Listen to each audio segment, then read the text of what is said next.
Oh, never mind on that one.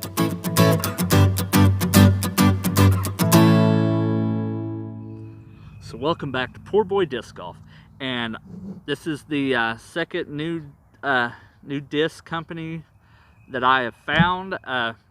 This one's a good one. It's a new company I found over at the Northwest Arkansas Dynamic Disc Store. The owner's been getting a lot of these smaller companies. I've been trying to throw as many as I can. These, if you haven't watched the last video, go check it out.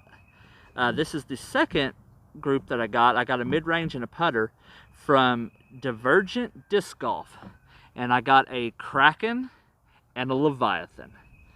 So if you I'm gonna show you how they threw for me. I'm gonna kind of, you know, tell you all the ins and outs about them, the speeds and stuff, the flight numbers. And if you like the video, hit that like button down there. If you're not already a subscriber, hit that subscribe button. So let's get to it.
Alright, so first up, we're going to talk about the Divergent Leviathan. This is their mid-range. As you can see, this has got a really cool stamp on it. I really like how the stamp is.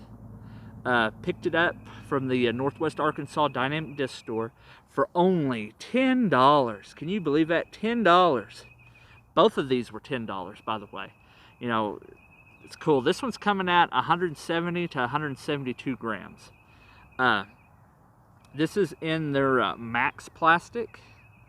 I'll tell you right now, this is gummy as all get out. I love the plastic. This would make such a great putter, it's not even funny. Mid-range is pretty good. Now, the driver, we'll get into that later. But yeah, this thing is money in the plastic. It's pretty flexible, but yet it's pretty solid. You know, it's pretty stiff.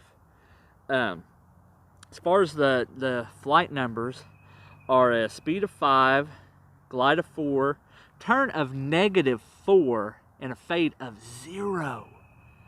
Ah, this thing, you got to put this thing up in a hyzer to get it to go flat, and even then, it's not going to turn over, or it's not going to fade at the end like it should. This thing, I threw it out one time, and it just went to the right.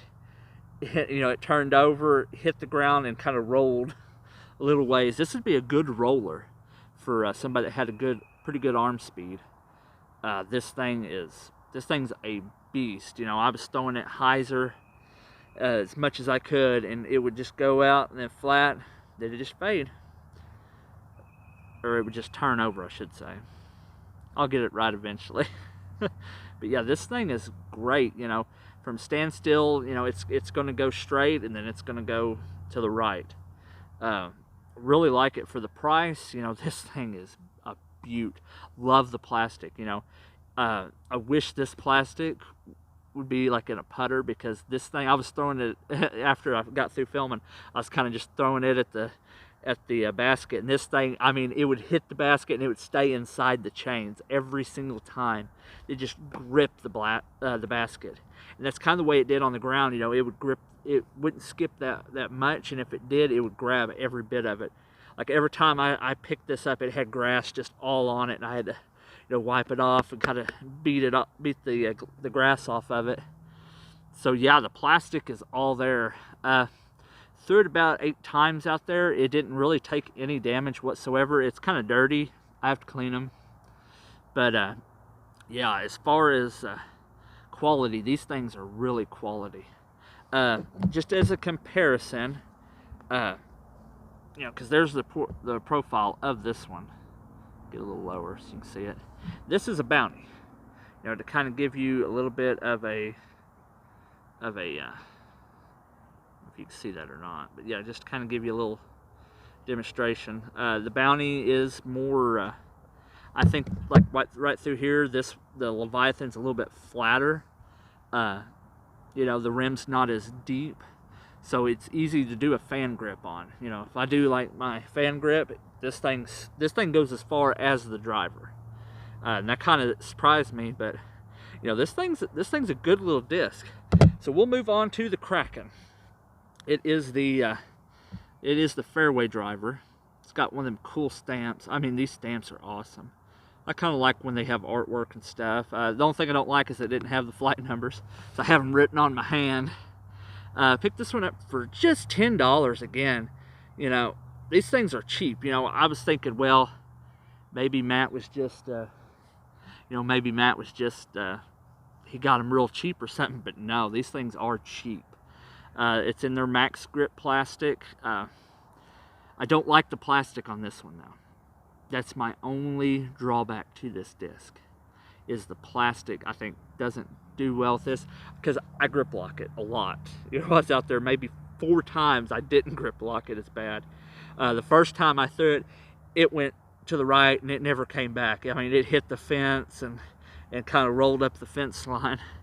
But yeah, this thing, if it would be good, if I needed something like right off the bat and it not go like 200, maybe 220 with a fan grip, this is what I'd actually go for, because it is pretty straight. The flight numbers are a speed of 6, glide of 5, turn of -2, and a fade of 1. So it is a pretty understable disc. It kind of reminds me of a slower, more stable than the Witness. See if I can get them. Of course, here's the profile of the Kraken. I don't know if you can see that or not. I'll try to get it down here by my shirt. But yeah, if you could see that, it's kind of on the same lines as the Witness, but maybe like a slower speed. And I kind of like that about this. It's one of those, this one is a beginner friendly, so is the Leviathan, because you have a 6-speed and you have a 5-speed, They're both the same weight, 170 to 172, same plastic, it's stiff, but yet it's still flexible. It kind of reminds me of Castoplast, but maybe just a little bit different, because it's a little bit more grippier than it. If you can see, I don't know if you can see very well, but it's kind of scuffed up a little bit where it's hitting the ground and stuff. I think right there's where it hit the chain link fence. But yeah, overall, it was really good. I could get it out there, turn it over, and then it fades a little bit at the end. But this would be a good one if you wanted an understable disc. This is the one I would go for if you needed it to hit the ground and stay pretty close to where it hits. Some of the other discs it would skip, but this one, like when it hit, it only took like 1 or 2 bounces and it stopped. This plastic is great. This might be a good one I might try to go out and try to do a thumber with, because of the plastic type. I mean, this thing, like if it hits something, you can actually hear it. It sounds like a hard rubber ball almost. But yeah, I kind of was shocked by as cheap as these were. I didn't think they would do hardly anything. I thought it was just going to be like like throwing a whammo kind of thing, but no. The Kraken actually held up, and so did the Leviathan. But yeah, great disc. So yeah, the Leviathan and the Kraken. If you're a beginner disc golf, I'd look these up. Divergent disc golf, or Divergent disc. I know you can get these on Infinite Disc website. They sell a lot of it. You can get these from a lot of other ones too, but these are really good plastic, you know. Wish they had it in a putter. They might. I don't know. These were the only two that they had at the time, because you know, people are snatching these up. You know, I don't know if it's because they're so cheap or what it is, but for 20 bucks, you know, you throw in your old putter, you know, you got something here. You got a good slow disc fairway driver and a pretty understable mid-range. You know, can't beat it for 20 bucks. You know, that right there is a poor boy special. You know, if you want to try out a new disc company that has this really cool plastic, go pick you up some from Divergent Disc. And I hope you liked the video. And as always, this is PoorBoy reminding you to play the sport and grow the sport that is disc golf. Thanks for watching.